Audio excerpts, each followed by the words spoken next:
TPCC chief Mahesh Kumar Goud మాట్లాడుతున్నారు. లైవ్లో చూద్దాం. విద్యార్థినుల మీద, మహిళల మీద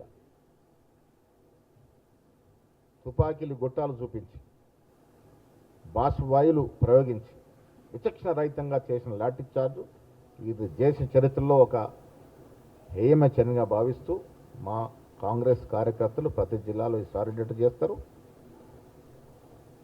ఉద్యోగస్తుల విషయంలో, ఉద్యోగాలు ఇచ్చే ప్రక్రియ విషయంలో కాంగ్రెస్ పార్టీకి ఏ పార్టీ సాటి రాదు. 2012 తర్వాత మళ్ళీ మేమే గ్రూప్ 1 ఉద్యోగాలు ఇచ్చినట్టు ఘనత కాంగ్రెస్ పార్టీది. భవిష్యత్తులో కూడా ఇంకా ఉద్యోగాలు ఇస్తాము.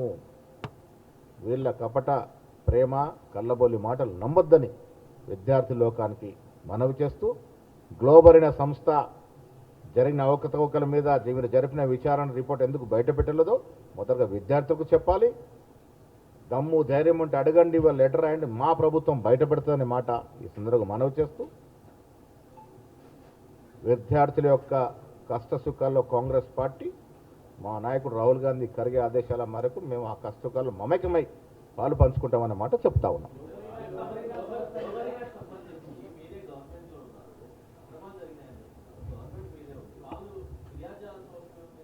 ప్రతిదానికి కక్షాదింపు అంటారు కదా, వారి ప్రభుత్వ హయాంలో జరిగినటువంటి కార్యక్రమం అది. వారే విచారణ వేశారు.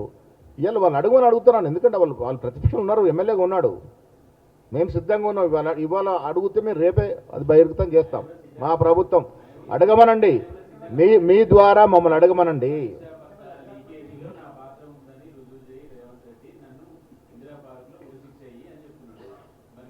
2019లో ఎవరు ప్రభుత్వంలో ఉన్నారు, ఎవరు గ్లోబల్ అనే సంస్థని నియమించారు, ఎన్ని ఆత్మహత్యలు జరిగినాయి, విచారణ ఏమైంది, 13 తర్వాత 2023 ఎండింగ్ డిసెంబర్ వరకు అధికారం ఉన్నారు వారు, ఆ రిపోర్ట్ ఏమైంది, ఎందుకు బహిర్గతం చేయలే, ఆ సంస్థకి కేటీఆర్ అండదండలు ఉన్నాయా లేదా అనేది విద్యార్థి లోకానికి తెలుసు. ఇవాళ మేము సిద్ధంగా ఉన్నాం, రిపోర్టు బహిర్గతం చేస్తాము. కేటీఆర్ గారు నిజంగా చిత్తశుద్ధి అడగాలి. వినండి రోజు ఎన్నో అడుగుతున్నారు కదా, రోజు ఎన్నో విషయాలు ప్రభుత్వాన్ని అడుగుతూ ఉన్నారు కదా, దీన్ని కూడా అడగాలి. అడగకపోయినా బహిర్గతం చేసి ఆలోచిస్తాం. ఇంకా అడిగితే కనీసం వారి చిత్తశుద్ధి కొంత ఉందని అనుకునే అవకాశం ఉంటుంది. మిగతాది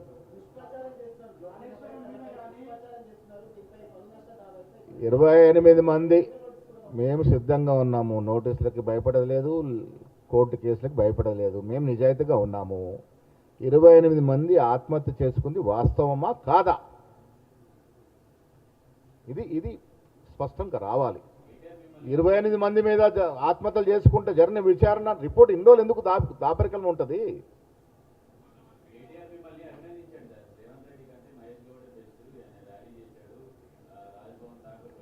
సంతోషం. ఇప్పుడు మా పార్టీలో మేము ఏం చేసుకోవాలో మా ముఖ్యమంత్రి గారు మాకు తెలియదా? సంతోషం, అభినందిస్తాను. నేను కూడా రాజకీయాలు అనేవి రాజకీయాల చోట రాజకీయాలు ఉంటాయి. నా వ్యక్తిగతంగా నేను నమ్మేది, నేను కేటీఆర్ గారికి జన్మదిన శుభాకాంక్షలు ఎందుకు చెప్పినాను, సమాజంలో రాజకీయాలు బరాబర్ రాజకీయాలు చేస్తాం. వ్యక్తిగతంగా మేము ఎవరి మీద కక్ష ఉండదు, మాకు అందరితో ప్రేమగానే ఉంటాము. ఇవాళ బర్త్డే రోజు ఎందుకు ధర్నా చేసి నాటకాలు ఆడుతున్నారైనా? ఇలా బర్త్డే రోజు కుటుంబంతో ఉండి హ్యాపీగా గడుపుకోక వచ్చి నల్ల చొక్కా వేసుకొని ఇవాళ అబద్ధాలు చెప్తే ఎట్లా? ఇవాళ అబద్ధాలు చెప్తున్నారు కాబట్టి వారి బర్త్డే రోజు వారికి భగవంతుడు సంపూర్ణంగా ఆయురారోగ్యాలు ఇవ్వాలని కోరుకుంటూ వారు ఈ రోజైనా కనీసం వాస్తవాలు మాట్లాడని కోరుకుంటా ఉన్నాను. One second.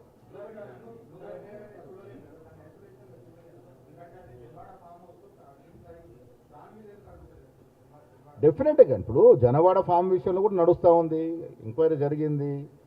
ఇవాళ ఒక్కటనే కాదు, గతంలో కేసీఆర్ గారి హయాంలో జరిగినటువంటి 10 ఏళ్ల పాలన కూడా అన్నింటిలో కూడా విచారణ జరగాలని మేము కోరుకుంటా ఉన్నాము. మేమే కాదు, ప్రజలు కోరుకుంటా ఉన్నారు. ఇలా ప్రధాన అంశం నీటి మీద జరుగుతూ ఉంది. నెల 15 రోజుల నుంచి మాట్లాడని మీరు ఇవాళ వచ్చి ధర్నాలు నల్ల చొక్కాలు వేస్తే అంటే అర్థమైంది. ఎందుకు ఇట్లా ప్రజల్ని ఎందుకు మభ్య పెడతా ఉన్నారని అడుగుతా ఉన్నాము.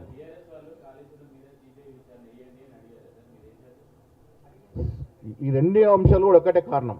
మేము ఏది చేసినా ఇవాళ ఏమంటారు, మా మీద కక్షతో వ్యవహరిస్తున్నా అంటారు.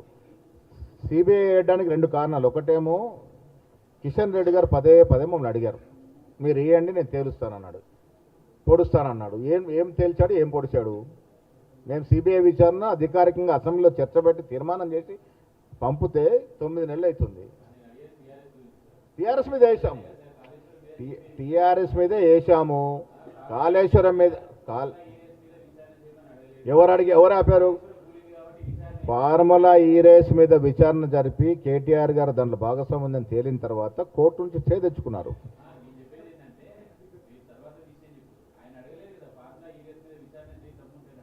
ఇప్పుడు ఈ అంశం నేను ఎందుకు ఆ అంశం వారు అడగాలని చెప్తా ఉన్నానంటే, కనీసం విద్యార్థి లోకం దీంతోనన్నా కనువిప్పగలుగుతుంది.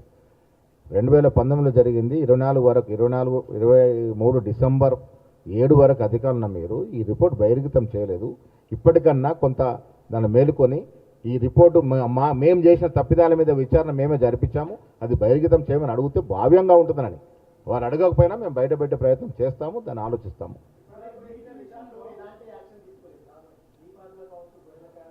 అన్నిటి మీద ఎంక్వైరీ జరుగుతూ ఉంది. ఇది ప్రజాస్వామ్య ప్రభుత్వము, ఇది పురాతన కాల రాజరిక పాలన కాదు. మా జగన్ నుండి డీజీపీ కాదే మన లోపల అంటే వేసే పరిస్థితి ఉండదు. దానికి ఎంక్వైరీ జరగాల, లీగల్ ప్రొసీజర్ ఉంటుంది, పద్ధతి ప్రకారం జరుగుతాయి. పద్ధతి ప్రకారం విచారణ జరిపి దోషులు తేలినప్పుడు డెఫినెట్గా పనిష్మెంట్ ఉంటుంది. ఏమని 100% అధికారం రాగానే 100% అన్నిటి మీద విచారణ వేసాము. కమిషన్ నడుస్తూ ఉన్నాయి. ఇది రాజరిక పాలన కాదు, చెప్పగానే లోపడేయడానికి లీగల్ ప్రొసీజర్ ఉంటుంది.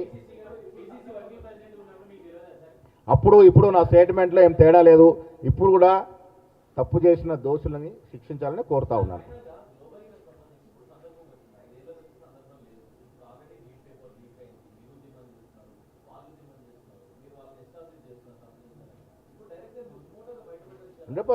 అది కూడా పెట్టే ప్రయత్నం చేస్తాం. 100% పెట్టే ప్రయత్నం చేస్తాం. Thank you.